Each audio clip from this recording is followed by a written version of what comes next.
Hey you guys, this is Jeremy with In The DAW. Welcome back. Today's video is going to be focusing on 5 mistakes that I find lots of engineers and producers make when using stereo wideners to help widen up a mix. So without any further delay, let's just jump straight into it.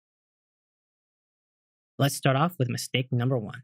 Mistake number 1 is a very simple one, and it's one that a lot of engineers have made. You and I have probably made it a million times, and that is using way too much stereo widening on your mix. So let's start off with listening to this mix. This is something you've heard before. It was my Bias Amp 2 demo.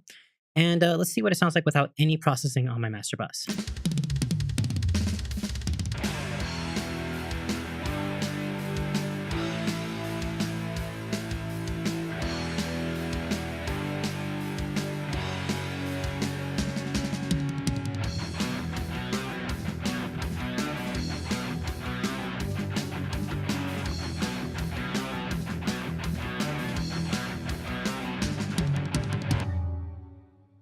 Cool. So right off the bat, you can hear that it sounds really stereo, and you can see that in my correlation meter, I have a lot of stereo information, but I'm also mono compatible. That sounds great. Everything's detailed. You notice that the tom roll is very nice because it goes from the left to the right and it goes from ear to ear or speaker to speaker. Let's check it out with the imager on.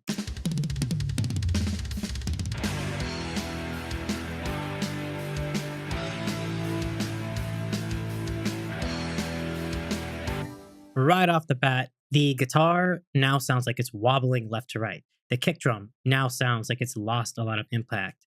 The snare is now basically just decay. And the toms sound like they're coming from everywhere.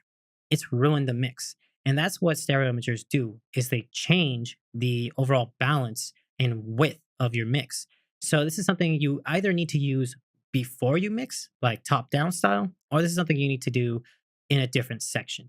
Mistake number 2 is using stereo imagers in your master fader or on your master fader. Now, this is a common issue that a lot of engineers actually do, and they do it pretty well. Some engineers think that just by putting it on lightly on your master fader, it's not going to change the balance, but it is. Let me show you what I mean. We're going to start with this on, and then I'll take it off.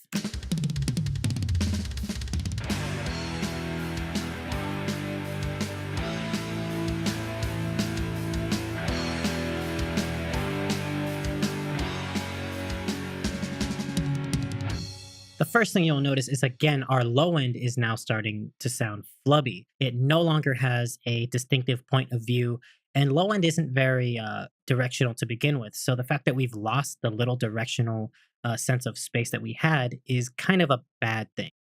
The next thing is our bass or low end material in general is starting to sound like it's lacking, and the guitars, again, are sounding way too wide. Now, on to mistake number 3, which is pretty much the same thing as this, but it is using a stereoizer or something that makes something mono into stereo. This is a huge no-no when you're doing a final mix, because that's something that needs to be fixed in the mixing stage. While you're mixing, if you have a signal that is mono that you want to turn it into stereo, do it on that track or do it on that bus. Don't do it on your master fader, because that is going to change the balance of everything. Let me show you what I mean by this. We'll turn this on and we'll listen to it with the stereoizer on.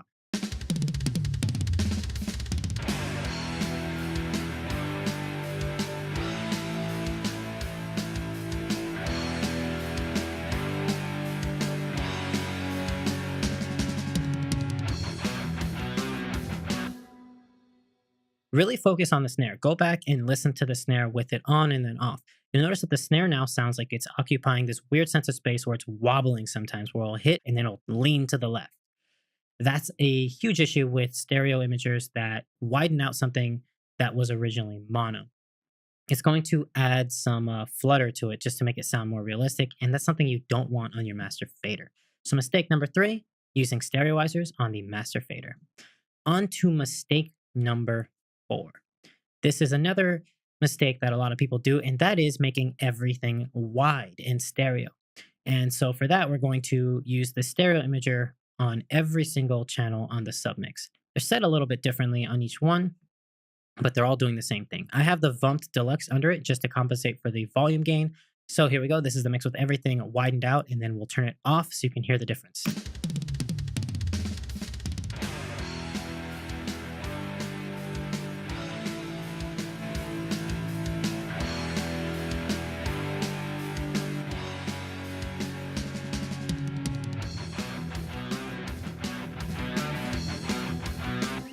Cool. So this one is probably one of the most drastic differences besides the initial first mistake. This is because when you make everything stereo and you make everything wide, nothing is wide. Think of it like this: if everything's special, nothing's special. If everything's normal, it's all the same.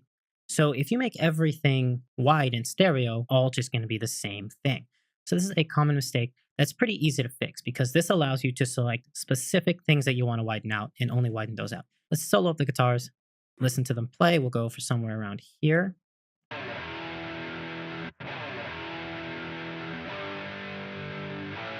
In this case, we can easily grab the imager, take off the stereoizer. We're already stereo, and we can just use the width control to give us a little sense of space.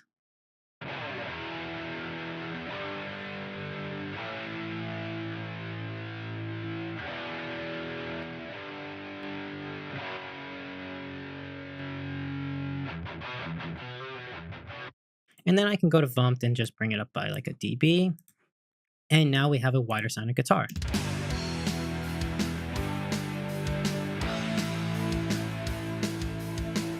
It's subtle, but it's there. It gives it a sense of space, and it's a correct way of using a stereo imager. It's making something sound wider, but it's not making everything sound wider. So on to the next mistake, and this is the biggest mistake that I find people do, and that is making low-end frequency content stereo. I know that nowadays we have a lot of electronic music. I'm just going to call it that because I'm a guitar player. I don't understand electronic music. I'm not going to pretend to. That's Kevin's thing. But check this out. I work live sound as a profession. I've worked live sound for years and years and years. I've done events for Showtime. I've done the Rose Bowl. I've done events where we have 4,000 plus people. I've done events where we have 25 people. I've done weddings. I've done clubs. I've done venues. The only thing that's the same is that the low end is all mono. We have crossovers, we have speakers and subwoofers, and we use these subwoofers in mono. It's how things are done.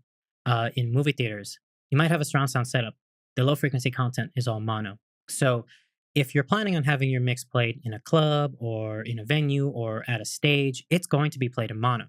So if you make your low frequency content wide, it'll sound really cool at home in your speakers and in your headphones, but it'll sound like garbage in a club.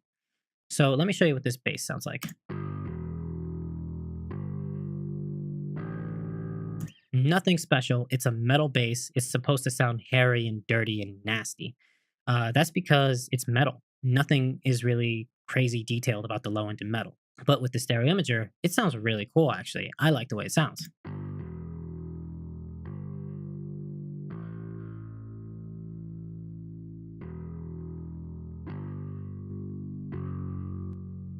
But notice that when I turn it off, we suddenly get an increase of low frequency content and a little bit more impact. We get a focus where things sit where they're supposed to sit. Now, if I put this imager on the drum bus, because the drum bus also has the toms and the kick drum to make it nice and stereo, you're going to notice that we get a weird phasing sound, and we're also going to get a lack of detail.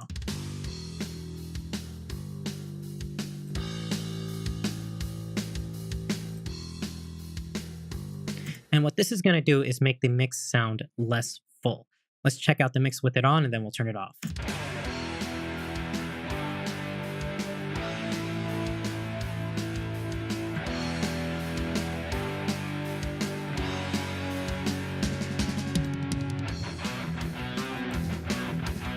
So there you go. Those are 5 common mistakes that many engineers make when they're trying to widen out a mix. I'm going to give you guys a quick little tip. If you want to have a really nice and wide stereo mix and you're recording the music, record double takes. Record 2 or 3 takes of vocals, record 2 or 3 takes of guitars. Any violins or string instruments, use stereo miking and make sure that it's stereo enough where it sounds different.